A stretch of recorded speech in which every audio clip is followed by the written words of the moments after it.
కేంద్ర ప్రభుత్వ ఉద్యోగులు పెన్షనర్లకు సంబంధించిన ఒక కీలక అప్డేట్ ప్రస్తుతం చర్చనీయాంశంగా మారింది.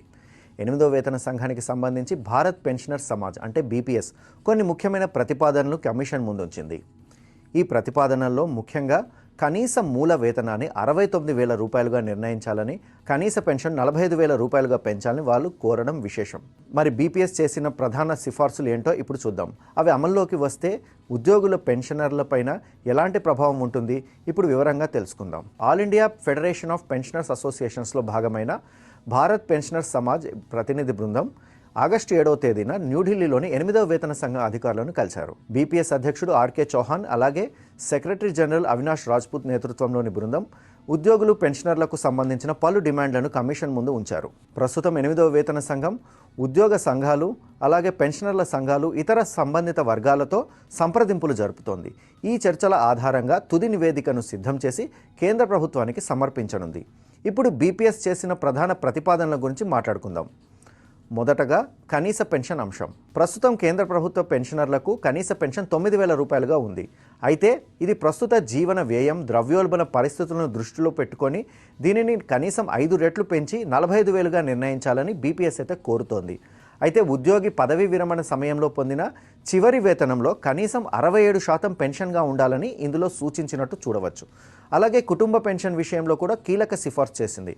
ఉద్యోగి మరణించిన తరువాత కుటుంబ సభ్యులకు అందే కుటుంబ పెన్షన్ను చివరి వేతనంలో 50% స్థాయిలో నిర్ణయించాలని ఇది ప్రతిపాదించింది. ఇక రెండో కీలకమైన అంశం ఫిట్మెంట్ ఫ్యాక్టర్. ప్రస్తుతం ఉద్యోగ సంఘాలు ముఖ్యంగా ఎన్సీజేసీఎం కూడా 3.83 ఫిట్మెంట్ ఫ్యాక్టర్ను డిమాండ్ చేస్తున్నాయి. బీపీఎస్ కూడా అదే ఫిట్మెంట్ ఫ్యాక్టర్ను సిఫార్సు చేయడం ఇక్కడ చూడవచ్చు.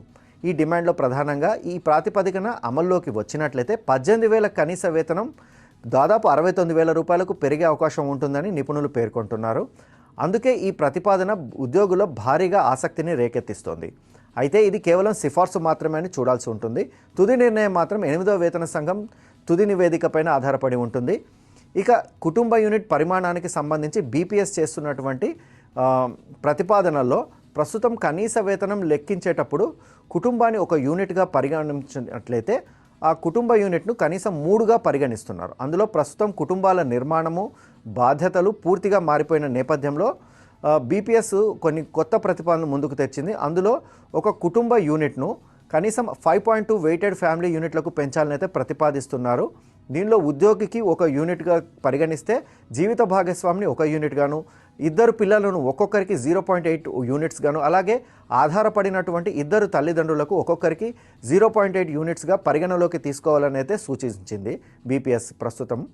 దీంతో కుటుంబ అవసరాలకు అనుగుణంగా వేతనాలను నిర్ణయించే అవకాశం ఉంటుందని కూడా బీపీఎస్ ప్రధానంగా పేర్కొన్నట్లు ఇక్కడ మనం చూడవచ్చు. ఇక డిఏడిఆర్ అంశంలో కూడా కొన్ని మార్పులను కోరుతూ బీపీఎస్ ప్రభుత్వం ముందుంచింది. ప్రస్తుతం కేంద్ర ప్రభుత్వం ప్రతి 6 నెలలకు ఒకసారి డిఏడిఆర్ను సవరిస్తున్నట్లు సంగతి మనందరికీ తెలిసిందే. అయితే ధరల పెరుగుదల వేగంగా జరుగుతున్న నేపథ్యంలో ప్రస్తుత పరిస్థితుల్లో 6 నెలల వ్యవధి ఎక్కువగా అవుతుందని బీపీఎస్ అభిప్రాయపడుతోంది.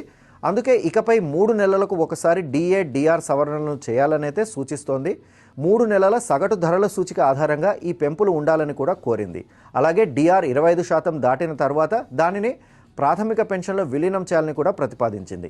మరో ముఖ్యమైన అంశంకి వస్తే కేంద్ర స్వయం ప్రతిపత్తి కలిగిన సంస్థలు, అలాగే శాసనబద్ధ సంస్థలకు చెందిన ఉద్యోగులు పెన్షనర్లకు సంబంధించి కూడా కొన్ని కీలకమైన అంశాలను ముందుంచింది. ప్రస్తుతం కేంద్ర ప్రభుత్వ ఉద్యోగులకు ముందుగా వేతన సంఘం ప్రయోజనాలు అమలు చేసిన తర్వాత ఇతర సంస్థలు కూడా వర్తింపజేస్తారు సాధారణంగా. దీంతో ఆలస్యం జరుగుతోందని కూడా బీపీఎస్ పేర్కొంటోంది. అందుకే కేంద్ర ప్రభుత్వ ఉద్యోగులతో పాటు సంస్థలకు చెందినటువంటి ఉద్యోగులు పెన్షనర్లకు కూడా ఒకేసారి ప్రయోజనాలు అయితే కల్పించాలని అయితే బీపీఎస్ సూచించింది.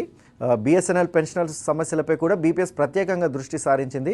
పెన్షన్ సమానత్వం, ఆరోగ్య సంరక్షణ వంటి అంశాలకు శాశ్వత పరిష్కారం కూడా చూపించాలని కమిషన్ కోరింది. ఇక ఆరోగ్య సదుపాయాల విషయానికి వస్తే గ్రామీణ ప్రాంతాల్లో సీజీహెచ్ఎస్ అందుబాటులో లేని ప్రాంతాల్లో కూడా నివసించే పెన్షనర్లకు ప్రత్యేక సౌకర్యాలు కల్పించాలని అయితే సూచించింది ప్రస్తుతం. ఇక నగదు రహిత వైద్య సేవలను అందించడంతో పాటు ప్రతి నెల 5,000 రూపాయల స్థిర వైద్య భత్యం కూడా ఇవ్వాలని అయితే కోరింది బీపీఎస్ 8వ వేతన కమిషన్కి. వైద్య కవరేజీని కూడా మరింతగా విస్తరించాలని ప్రతిపాదించింది. ఇక కమ్యూటెడ్ పెన్షన్ పునరుద్ధరణ అంశంపైన కూడా పెన్షనర్లకు ఎంతో కీలకంగా ఉందని చెప్పింది. అలాగే ప్రస్తుతం ఉద్యోగులు తమ పెన్షన్లో 40% వరకు కమ్యూట్ చేసుకునే అవకాశం ఉంది. అయితే పూర్తి పెన్షన్ తగ్గి పొందడానికి ఇక కమ్యూటెడ్ పెన్షన్ పునరుద్ధరణ అంశం కూడా పెన్షన్లకు ఎంతో కీలకంగా ఉంది. ప్రస్తుతం ఉద్యోగులు తమ పెన్షన్లో 40% వరకు కమ్యూట్ చేసుకునే అవకాశం ఉంది. అయితే పూర్తి పెన్షన్ తిరిగి పొందడానికి 15 సంవత్సరాలు వేచి ఉండాల్సి వస్తోంది. ఈ కాల వ్యవధిని తగ్గించి 11 సంవత్సరాలు లేదా 71 సంవత్సరాలు వయసు వచ్చిన వెంటనే ఏది ముందుగా వస్తే పూర్తి పెన్షన్ పునరుద్ధరించాలని బీపీఎస్ కోరింది. అలాగే 65 ఏళ్ల వయసు నుంచే అదనపు వయోభార పెన్షన్ కూడా ఇవ్వాలని సూచించింది. ప్రతి 5 ఏళ్లకు ఒకసారి ప్రత్యేక స్లాబుల ప్రకారం అదనపు పెన్షన్ పెంపులు ఉండాలని కూడా ప్రతిపాదించింది. చివరగా భారత్ పెన్షనర్ సమాజ్ గురించి చెప్పాలంటే ఈ సంస్థ 1955లో స్థాపించారు. పెన్షన్ అలాగే పెన్షనర్ల సంక్షేమ శాఖతో పాటు నీతి ఆయోగ్ గుర్తింపు పొందిన సంస్థగా ఇది కొనసాగుతోంది. దేశవ్యాప్తంగా 245 అనుబంధ సంఘాలు ఉండగా దాదాపు 10 లక్షల మంది పెన్షనర్ల తరపున ఈ సంస్థ ప్రాతినిధ్యం వహిస్తోంది. అయితే ఇక్కడ గుర్తుంచుకోవాల్సిన విషయం ఏంటంటే 69,000 రూపాయల కనీస వేతనం అలాగే 45,000 రూపాయల కనీస పెన్షన్ వంటి అంశాలు ప్రస్తుతం బీపీఎస్ చేసిన ప్రతిపాదనలు మాత్రమే అని మనం ఇక్కడ చూడాల్సి ఉంటుంది. ఇవి అమల్లోకి వస్తాయా లేదా అనేది పూర్తిగా 8వ వేతన సంఘం సిఫార్సులు అనంతరం కేంద్ర మంత్రివర్గం తీసుకునే నిర్ణయంపైనే ఇది పూర్తిగా ఆధారపడి ఉంటుంది. అందువల్ల ఉద్యోగులు పెన్షనర్లు ప్రస్తుతం అధికారిక ప్రకటనల కోసం మాత్రమే చూడాల్సి ఉంటుంది.